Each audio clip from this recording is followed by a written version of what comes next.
Okay, let's unpack this. What single event, or maybe force, flipped the switch, on centuries of pretty stable economies and unleashed this whirlwind of progress we now think of as normal? It's a huge question. Right, it still fascinates people. Uh-huh. And this time, in our deep dive, we want to try and crack open one of the most compelling pieces of that puzzle. Yeah, and what's really striking is just how fundamental that shift actually was. For most of human history, economic growth, population levels, they were almost flat, just bumping along. Right. Then boom, relatively short time frame, everything changes. So understanding the catalyst for that dramatic break, it's key to understanding our modern world. Absolutely. So today, we're diving headfirst into the Industrial Revolution, and we're focusing squarely on what many argue was the main driver, technological change. Yeah. We get some really rich source material here, a lecture that breaks down the definition, the timing, and crucially, the underlying causes of this whole pivotal era. So think of this as your streamline route. You get the essential bits without getting totally lost in all the historical detail. Exactly. And right off the bat, it's worth asking, what exactly do we mean by Industrial Revolution? Mhm. It's clearly more than just a few new machines.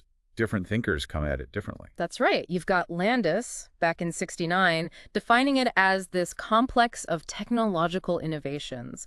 Basically, machines replacing human skills, inanimate power replacing muscle. Okay. Then Matthias, same year, '69, he emphasized the big shift, the redeployment of resources away from It's farming. a structural shift. Yeah. And then Allen, more recently, 2011, he frames it largely as a story about R&D, research and development. Interesting. So different angles, but what's the common thread running through those? Well, when you put them side by side, Landis is about how the mechanics, Matthias, the economic landscape shifting, Allen, maybe the why, the sort of intellectual engine. Okay. But ultimately, they all point to this incredibly rapid, significant technological change. That's the core. And the visual evidence for this is pretty stunning. Our source mentions this world income and population graph, Oh, yeah, that one's dramatic. isn't it? Yeah. For millennia, GDP per capita, population, they just sort of meander along almost flat. Then, late 1700s, early 1800s, whoosh, they both just take off like rockets. It really hammers home the before and after, that inflection point where both lines suddenly shoot up almost together. Yeah. It screams fundamental change. A step change in the economy's ability to produce something transformative must have happened. So that powerful image. The next obvious question is, why Britain? Why there? Why not, say, Italy or the Netherlands or France? They seem pretty advanced too. The million-dollar question for economic historians. They've been chewing on this for decades. The literature throws up a whole bunch of potential factors. Like what? Well, things like higher farm productivity, the so-called agricultural revolution, supposedly freeing up workers, or the growth of proto-industrialization. What's that exactly? Like early factories? Sort of. More like early industrial activity happening out in the countryside, often alongside farming, a kind of stepping stone, maybe. Okay, got it. What else? Then there's a big focus on good institutions. People point to the Glorious Revolution, 1688, clearer property rights for land, but also, crucially, for ideas like patents. Intellectual property. Exactly, a stronger legal system, even changing social norms that maybe encouraged business and innovation more. And the workforce itself. I've heard that mentioned. Yep. British labor characteristics, a reputation for good, practical, technical skills. And importantly, relatively high wages, which we'll come back to. High wages. Interesting. Also, population dynamics, changing birth rates, more people moving to cities, supportive government policies on things like banking, finance, taxes, building infrastructure, canals, roads. So policy matters too. Definitely. Yeah. And geography. Can't forget that. Easy access to coal and iron ore. Being an island offered some protection, maybe. Right. Natural barriers. And then you get into more speculative stuff. The impact of wars, maybe certain religious beliefs, the role of the empire, or even just plain luck. Randomness or stochasticity, as academics call it. Wow, okay. That's quite a shopping list of potential ingredients. But scholars tend to focus, don't they? Alan, you mentioned him before. He really pushes the factor prices idea. He does. Allen's argument basically is that it paid to invent in Britain. Why? Because labor was expensive, but capital and energy, especially coal, were relatively cheap. So it made economic sense to swap workers for machines. That's the core idea. These specific price signals created this powerful incentive to develop technologies that saved on pricey labor and used more of the cheaper stuff, machines and coal. This, he argues, drove the big macro inventions, the game changers, which were really only profitable, initially at least, in Britain. And he contrasts those with micro-inventions. Right. Smaller, incremental improvements that could spread more easily everywhere, regardless of the specific cost structure. Okay, but then you have Mach here, who focuses more on institutions and ideas. Exactly. Mach here emphasizes the synergy of the Enlightenment. He argues British science was more practical, more connected to industry. He stresses things like property rights, especially after 1688, creating the right environment. So for Mokyr, it's not just about the prices. No. He kind of challenges that purely economic view. He'd point out, look, other places might have been richer or bigger than Britain, but they didn't spark the revolution. For him, the key was this interaction between new scientific knowledge, skilled artisans who could actually build things, and the right incentives often shaped by institutions to reward innovation. Like the Royal Society, bridging science and business early on. Precisely, that kind of connection. Experimentation, scientific methods becoming more widespread, maybe reducing rent-seeking, promoting competition. That's Malkier's focus. And then there's Crafts, who seems to bring in an element of, well, randomness. Yeah, Crafts introduces the idea that maybe some crucial macro inventions were a bit random. Maybe Britain wasn't necessarily destined to lead, but just happened to benefit from some key, unforeseen breakthroughs. Luck of the draw, perhaps. Like Britain being an island, maybe? Or specific political situations. Things like that. Kraft's view is a useful reminder that history isn't always neat and predictable. There can be real elements of chance, contingency. And wasn't there Ogilvy who tried to pull it all together? Yes, Ogilvy offers a more integrated view. Argues it wasn't one single thing. It was the unique combination in Britain. The institutions, the policies, the markets, and yes, maybe a dose of good luck, all coming together at the right time. A confluence of factors. Exactly. Not a silver bullet, but this convergence of favorable conditions that let the revolution not just start, but actually sustain itself in Britain. Okay, so we've explored the why Britain question, but what made it a revolution? What were the defining characteristics? It was more than just a few clever inventions, right? Oh, absolutely. It brought about fundamental, widespread changes. A rapid, large-scale shift from farming to industry, major structural change. And machines taking over work. Right. Production increasingly using machines instead of people. And the energy sources changed completely. Dramatically. Moving away from organic stuff, wood, water power, muscle towards fossil fuels like coal, minerals, eventually synthetics. Non-organic materials became key. And the scale of production just exploded. It did, from small workshops to massive factories, and industries started clustering near raw materials or ports. You get regional specialization. And everything became more connected. Much more. Markets got integrated thanks to better transport canals, then railways and communications like the telegraph later on. Investment rates shot up too. Huge amounts of capital poured into new industries. And you mentioned general purpose technologies, like steam. Yes, crucially important. Things like the steam engine could be used across many different industries, amplifying their impact massively. And it wasn't just the economic shifts, was it? Big social changes, too. Profound social and institutional changes. Rising inequality, for one. The whole nature of work changed factory life, schedules, discipline. And underpinning all this, that sustained technological progress, leading to growth in what economists call total factor productivity, or TFP. TFP. Right. Remind us what that is again. Think of it as a measure of overall efficiency. How effectively are we using all our inputs, labor and capital, to produce output? If TFP goes up, we're getting more output from the same inputs. Mostly thanks to better technology or organization. Largely, yes. New tech, better ways of doing things. That's where TFP growth comes from. Okay, and this brings us right to the core. The role of technological change itself. Why is it seen as so absolutely pivotal for this whole period? Well, the source material makes a really crucial point here. It's the sustained nature of tech innovation that really separates the pre-modern world with its slow or zero growth from the modern era of continuous expansion. It's that ongoing engine, constantly finding better ways. Exactly. And influential economic models, like the Solow model, basically show that long-term growth in output per worker, which is what raises living standards, is primarily driven by the rate of technological progress. Right, because just adding more machines or people eventually runs into diminishing returns. Precisely.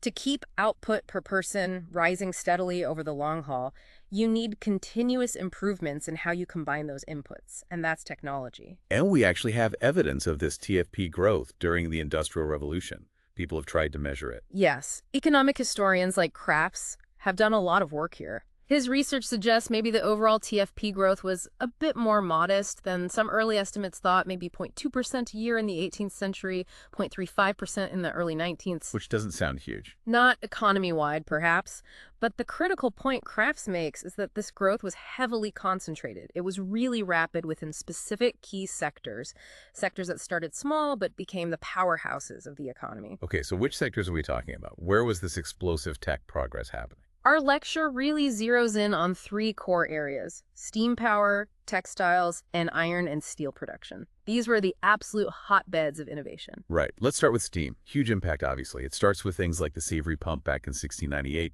mainly for pumping water out of mines. Yeah, early days. Then the Newcomen engine in 1712, more powerful, but still burned through a lot of coal. Very inefficient. And then the big leap was Watt. James Watt, 1769. His separate condenser made a massive difference to efficiency. But it didn't stop there. Development continued, leading to things like the Corliss engine later in the 19th century. The key theme is continuous improvement, getting much more power out of less fuel over time. Or than textiles. Right. Another sector totally transformed.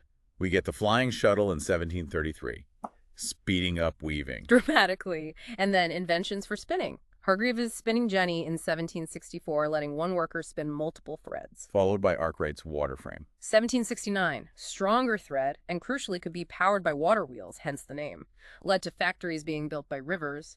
And then Cartwright's power loom in 1785 finally started to mechanize weaving properly. And the source shows data on costs.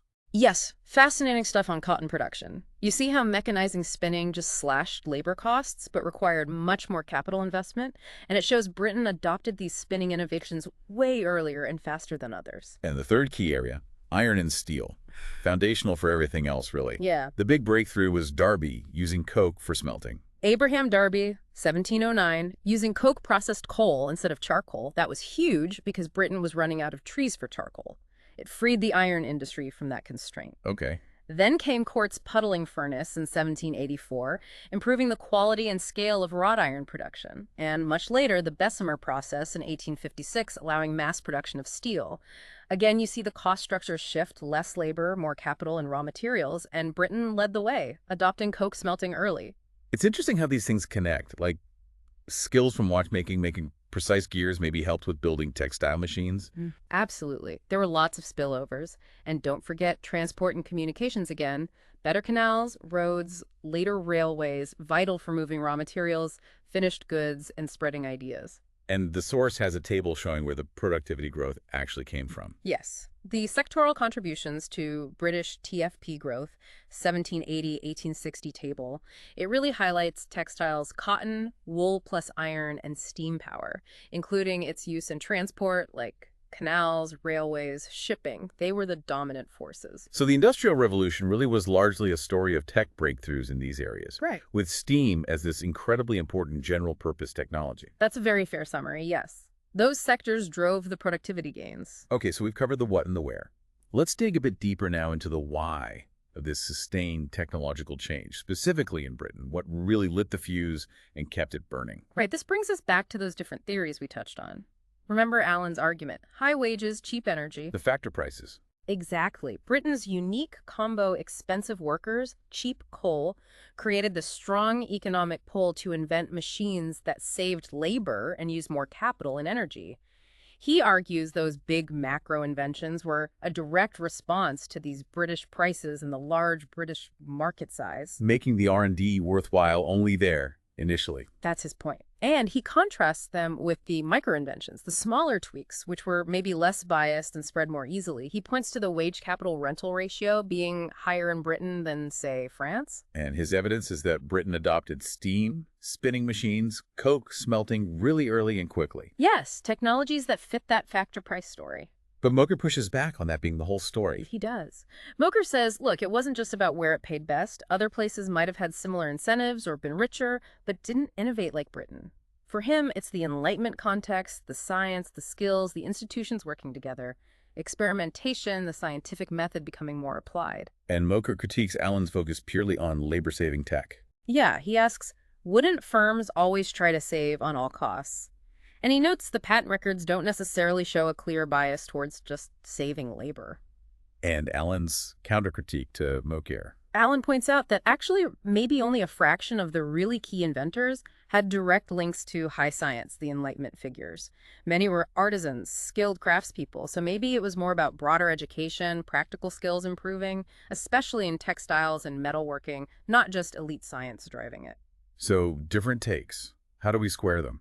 Crafts tried to bridge the gap. Yes, Crafts offers a synthesis. He suggests, look, maybe both geography, which influences factor prices, and institutions, including the Enlightenment's impact, were important, complementary even. So some inventions driven by prices, others by science. Perhaps some macro inventions might fit Allen's story better, others Mokyr's. And the micro inventions, the ongoing improvements, probably depended a lot on worker skills and local incentives.